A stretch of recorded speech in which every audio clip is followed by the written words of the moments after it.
I once read an amazing article by a woman. I'm sorry I forget her name. I wish I could quote her name, but she was for a long time a major player in the New Age movement and sort of mysticism and Age of Aquarius type stuff. And one of the reasons why she felt that that was the right place to be was because she thought that scientists were arrogant, that they had all these answers to questions they didn't have any right to have answers to. But with her New Age friends, she would sometimes raise questions about their beliefs, and she noticed a pattern emerging talking to her New Age friends versus talking to scientists, that scientists would sometimes say they didn't know the answer to something, and that her New Age friends would never say that. They had an answer for everything. And she realized, actually, science does claim to know the answer to some things, but there are other things that it very quickly admits it doesn't know the answer to. Dinesh just gave you a laundry list of things. Where did the universe come from? Why is there any universe? Is there life after death? And he says, and science has no clue about any of these things. As if that's a bad thing. Scientists are extremely proud of the fact that we know some things, and we know there are other things we don't know. We know where the dividing line is between what we know and what we don't know because of good reasons.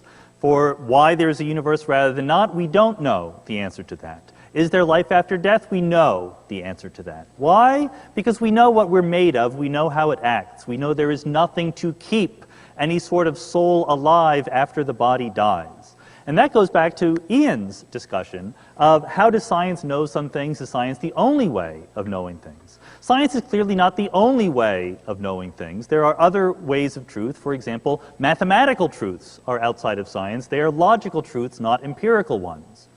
But it would be a mistake to think that religion is a different way of obtaining truth that is outside everything else. In fact, religious people have exactly the same epistemic standards as non-religious people do, except when they're talking about religion. Ian didn't actually give you a reason to believe that God exists. He just said that it's outside the realm of science to talk about it. But then when he really wanted to make a point, he said, I believe in miracles. For example, I've seen them. Data, experimental evidence is ultimately what matters. Does science make assumptions it doesn't need to make? One of the arguments against science from the religious side of things is that science assumes from the start there's no supernatural realm or there's perfect regularity among the laws of nature, but that's simply not true.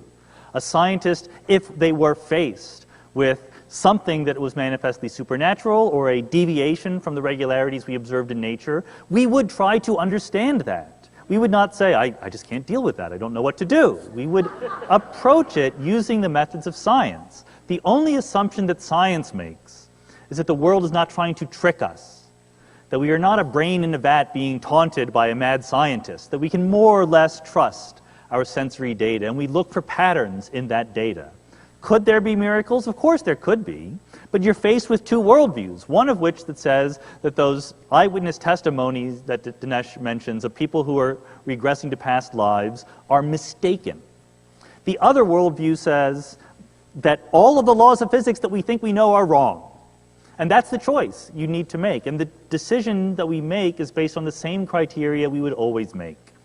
And imagine, let's just imagine that people who believed in God took that hypothesis, that idea, if you don't want to call it a theory or hypothesis, that's okay, that idea, just as seriously as scientists took their theories. What they would do is try to be skeptical about it. Can we disprove this? Can we use it to make a prediction and compare that to the data?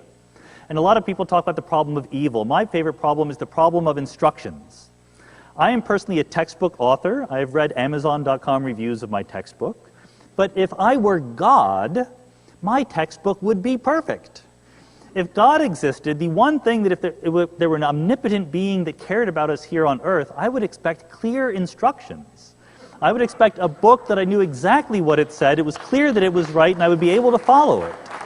If God did not exist, I would expect all sorts of different books. They would contradict each other. Some of them would be brilliant in parts, they would be silly in other parts, they would be uplifting in parts, they would be very depressing in other parts, they would be edited collections, they would be personal memoirs, and they would all disagree with each other. Which of these two theories fits the data? Thank you.